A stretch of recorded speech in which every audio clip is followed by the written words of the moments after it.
You're listening to Online Pet Health Podcasts with Dr. Megan Kelly. Continuing education for veterinarian rehabilitation therapists. Learn more at onlinepethealth.com. Hey Vet Rehabbers, welcome to the Veterinary Rehabilitation Podcast. The Online Pet Health team is crazy busy at the moment getting ready for our Vet Rehab Summit. For those of you that don't know about the Vet Rehab Summit, it is a 3-day online veterinary rehabilitation conference. We have a small animal hydro and equine day. It's from the 15th to the 17th of November.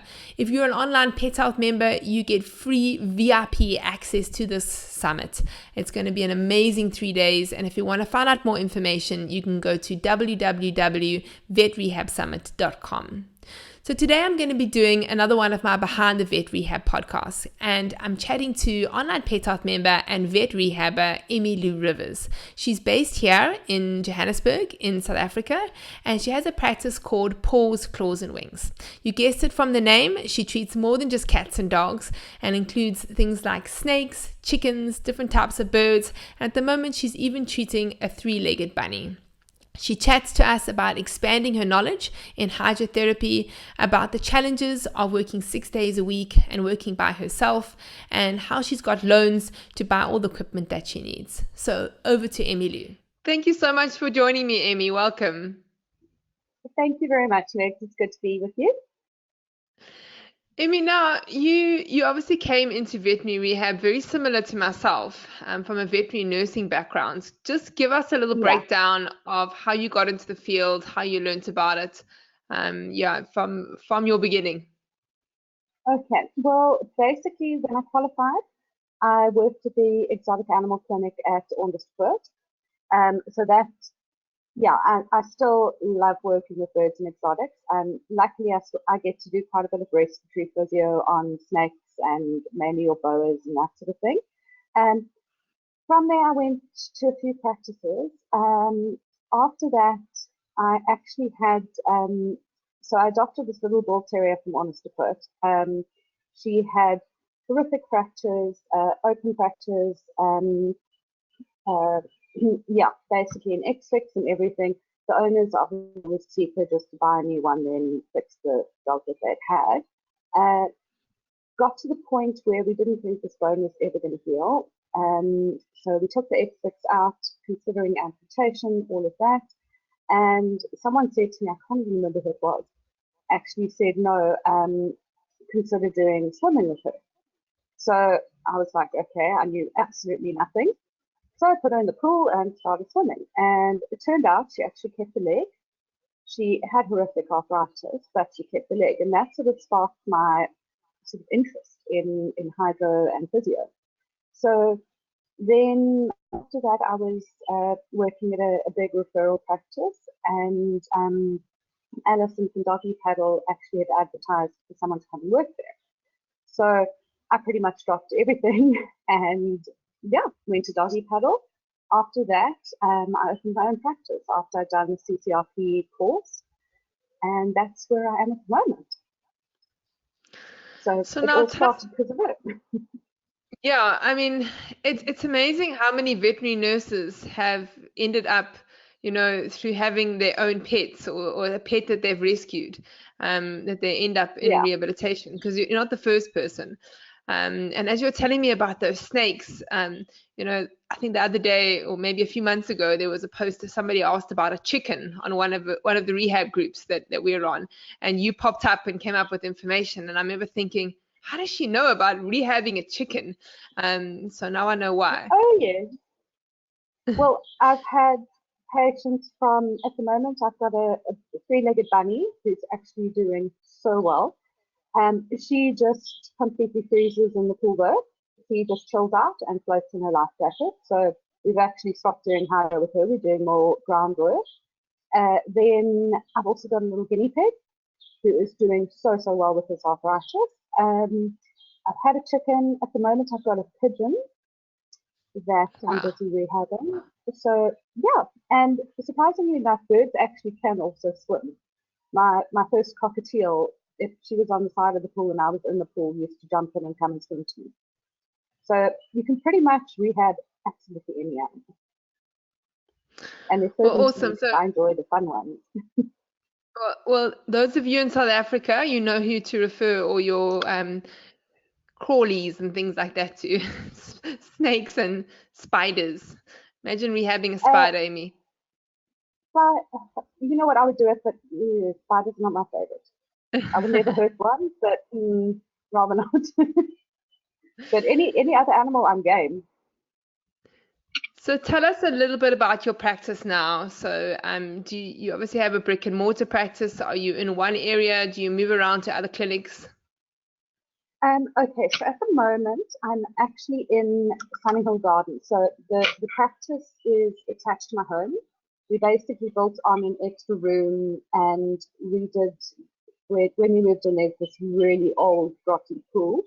So we did that. Obviously put in a heat pump and a decent filtration system and all of that stuff. So I basically mainly practice from there. I just find, doing house visits, you actually spend so much of your time on the road and driving around, and then you're stuck in traffic and you're late, and it's just a nightmare. So I would eventually like to get someone to do house visits. So if anyone's interested, let me know.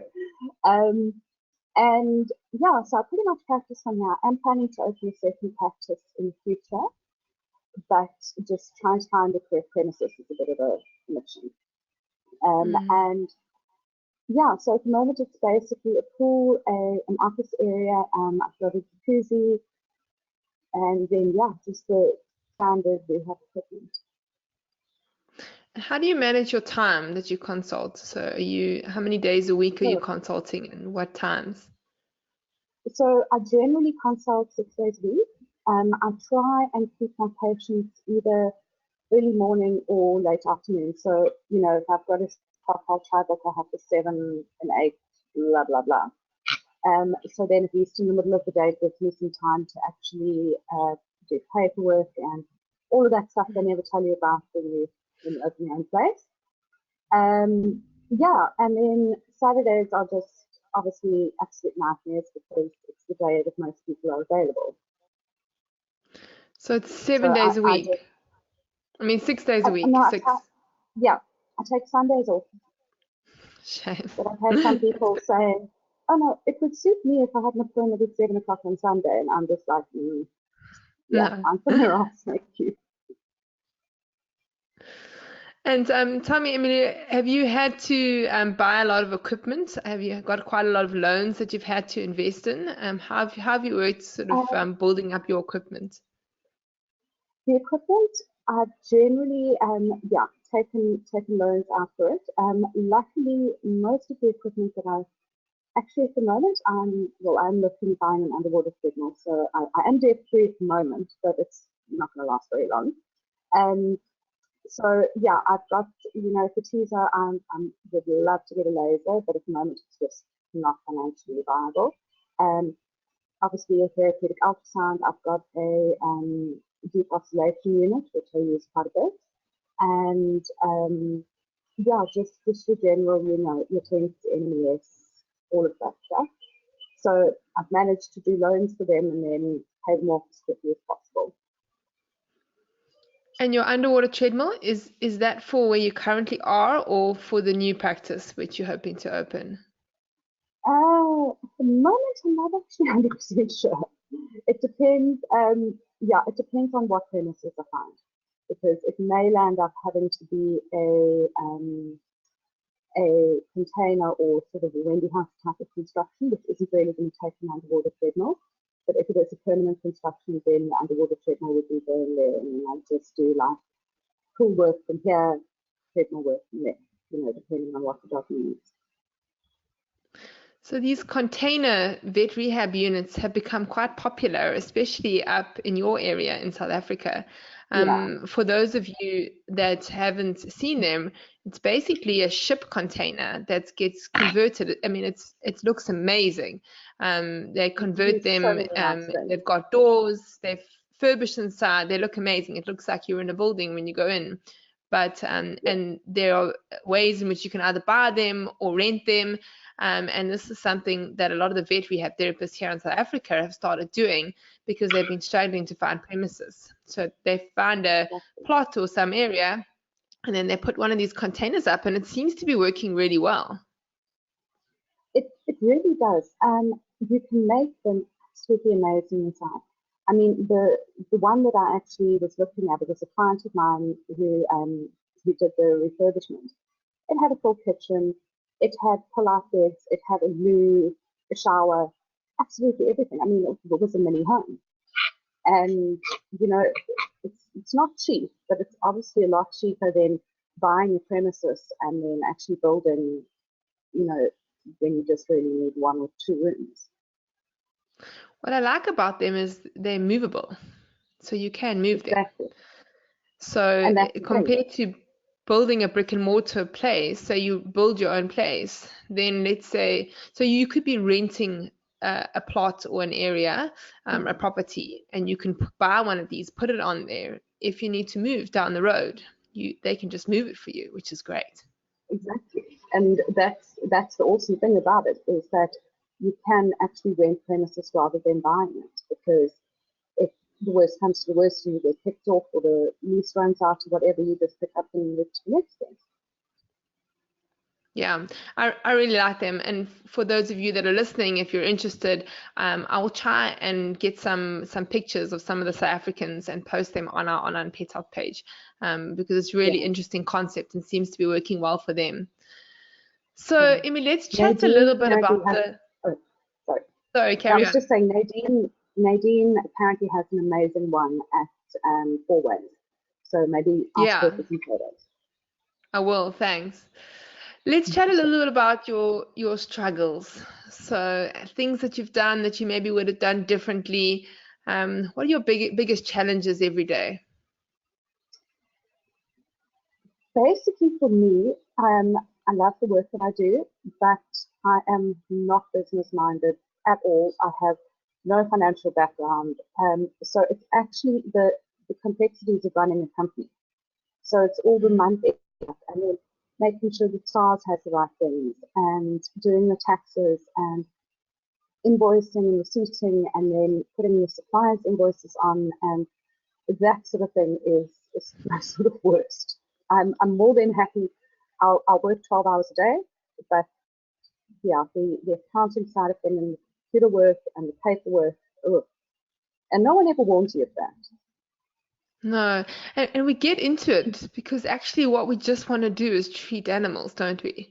I mean, Exactly. if I think about vet nursing, I did all those things just to treat animals. I didn't do it to look at accounting packages and yes, exactly. But it's a reality and it's something that we have to do. So when you get a little bit bigger, it's great if you can employ a practice manager to be able to do that. But that takes time, and in a way it's good that you have to do it, because then eventually when you pass it over to somebody else, you have a better idea of what they're doing, and then you're still in control because you know. So the worst thing is to have somebody to do something because you don't know how to do it. So you delegate only the things that you know how, because then you still have control of them. Well, that's the thing. I mean, I've learned very quickly all about all of this stuff, and it's scary, but at least now I can do a lot more than I could do in the past. So, every day you learn something. Definitely. And let's chat a little about your marketing. How do you market your practice? Probably, I in the last sort of year or so, I have really slacked off. Basically, most of my referrals are word of mouth, but I do work quite closely with a few vets in the area. And then the other vets, every sort of 6 months or so, I'll go around to them, just sort of chat to them, do a little bit of a reminder that I do exist and all of that. I've actually found that having satisfied clients going back to the vet is probably one of the best things, because then that vet's like, oh, okay, this stuff actually works. I also do quite a bit of work with some of the rescue organizations. So I work with Lab Rescue, Ridgeback Rescue, Fora, and so I've also done quite a few of their sort of been present in quite a few of their charity walks, where I'll sort of bring a gazebo and a mat and everything and just do a massage and a stretch out for the dogs after the walk. I am on Facebook. I'm very bad with the computer thing, so I don't post as often as I should. And that's pretty much it. And the majority is word of mouth. Yeah. So, if you do a good job with one patient, then it's around. I think word of mouth is so big for us. It really is one of the main ways in which we get new clients. And like you say, if you're good at what you're doing, they generally, you see one patient and they tell either the vet or somebody else about you, and they just keep referring. So it's great to have that word of mouth referrals continuously. No, definitely. I think I must say that's the most important to me. And Emmylou, what about when you're marketing and sort of advertising? Have you done any advertising at all in any magazines or newspapers? So I do advertise in our local little suburb newspaper, newsletter, and then I have also got adverts in, I think it's Animal Talk, and there's another magazine. I can't remember which one it is. But I just find, to be honest, you don't actually get that many clients from there. It's it's even I was at Woad after 1 year and I had there, and you actually get more clients just from chatting to people. And so, to be honest, I do a few articles and that sort of thing. So at the moment I'm working on one for Border Collie Rescue, which will go out in their newsletter. That I actually find doing articles for the magazines and for the handouts and all of that actually brings them a lot more than just a little, an ad. So I must say, read what you do, even years ago, when I first opened my clinic, 2006, 2007, I didn't even feel then that adverts were working in newspapers and magazines. I think that definitely the writing in articles and doing talks to pet owners, those really made a difference in my practice. No, definitely. Now, obviously, being by yourself, you are isolated. How is that for you? Do you find that hard at sometimes? I think back to the days when I was working in big veterinary practices. I used to love being part of such a big team, and there were so many people. And then when I went into rehab initially, I started off on my own, and it can get quite lonely. Yeah. Honestly, I actually quite enjoy it because I'm a bit of a control freak. So I sort of like everything to be done my way, which obviously is the right way. Even when I do have locums here, I sort of run this is what you need to do, this is the computer system, this is paperwork, go do your thing. And the thing is, you're chatting to clients all the time, all day. So I don't really find it very lonely. I sort of just get my head down and do what I do and carry on from there. So I must say, I think with my personality, it's probably better working alone. And if I do hire someone, they must get on and do their own thing. Rather than, obviously I would love to work with people, but at this point it's just not really feasible. Yeah, and obviously with having a team comes the extra hard work of managing all of them. So, exactly. as my clinic, and all of that. Yeah, yeah. So it's fun. Emmylou, thank you so much. It's been absolutely awesome talking to you. So interesting to hear what you're doing. Do you have any plans for the future, any more studying you're wanting to do, or anything that you sort of in the field of rehabilitation where you feel like you would like to improve on? No major sort of education plans at the moment. I would really like to do the Great Eyes course the next time they come up. I just think the more extra stuff that at the moment I'm actually doing a Reiki course. So that's going to be interesting. I just think, the more you know about everything, and people are going very sort of holistic and alternative at the moment. So at least, if you've got experience in a field, then even if you don't use it on a daily basis, it's always worthwhile. I'm also at the moment doing a T-touch course, which is actually quite strange because I find from being a nurse, a lot of the ways you handle your patients just instinctively are actually T-touch methods. So, I just think the more education you get, the more things you can learn about, the better. Which is also why, sorry, I'm just punting you here, the online pet health courses are amazing, and the webinars are amazing with stuff you don't know about. And it's also just so nice to be able to actually ask other people when you're not sure. And you get so much input and so much good feedback. Well, thanks for that shout out.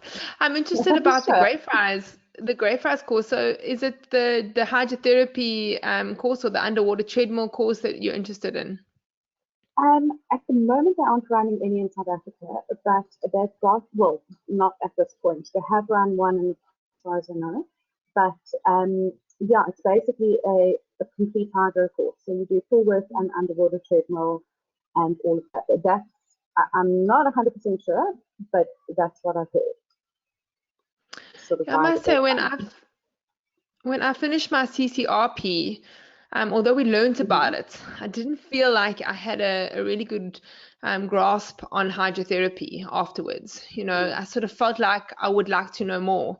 And obviously the Greyfriars courses only come in sort of in the last, I think, few years or so. And they started to have them in South Africa, in Cape Town generally. I don't think they're up in Joburg. But the hydrotherapy aspect, we often spend a lot of time actually doing hydrotherapy. So it's really great just to have extra knowledge about that, just make sure we're on top of things. And one of the things I think I was probably the worst at was the water management. So thank goodness I had someone who worked for me that had worked before with pools, and so she really knew what to do, but I had absolutely no clue. I mean, all I could remember was helping my dad when I was younger with those little kits, and putting the drops of water in and having a look at the colors, and then he would tell me to put more HGH or acid in. But really that was about it. So I've never ever looked after a pool. So I mean, water management, that's a whole nother thing, isn't it? It is difficult. I must say, with the hydrotherapy portion of things, I was really lucky that I was actually working in the field beforehand, because I was sort of a lot ahead of most of the people on the CCRP, and water management. Oh my god!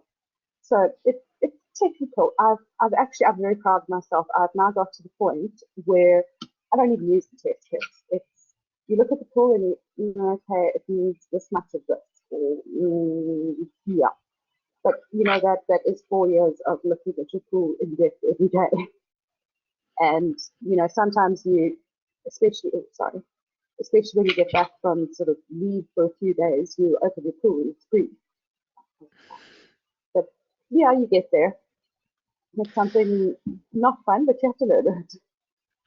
So we've got a beautiful pool here in Cape Town, and in my mind it was very clean and sparkly and it looked great. And Angela Griffiths from Greyfriars, this is one of her big things, is the water management. Actually came to my house for a braai. And we were chatting about her, and how she said everywhere she goes, she takes a kit, even if she goes on holiday. So she's so pedantic about water. And she for example, if I had to swim in your pool, I think I'd check it twice, even though it looks so sparkly. She said she would pull out a test the water to see whether she's okay to swim in it. So I was like, oh gosh, don't test it. I'm so worried. It's like, no, okay.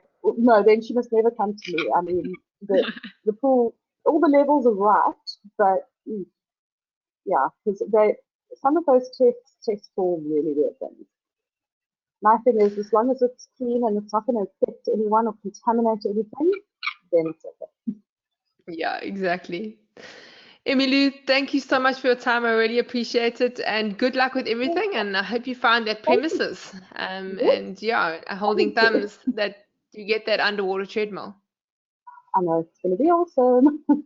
Thanks so much, Meg, and have a great day. You too. Enjoy. Bye. Bye. Vet Rehabbers, thanks for listening to my podcast. Don't forget to click the subscribe button, and it would be great if you could leave me a review. I want to know, what are you doing on the 15th to the 17th of November?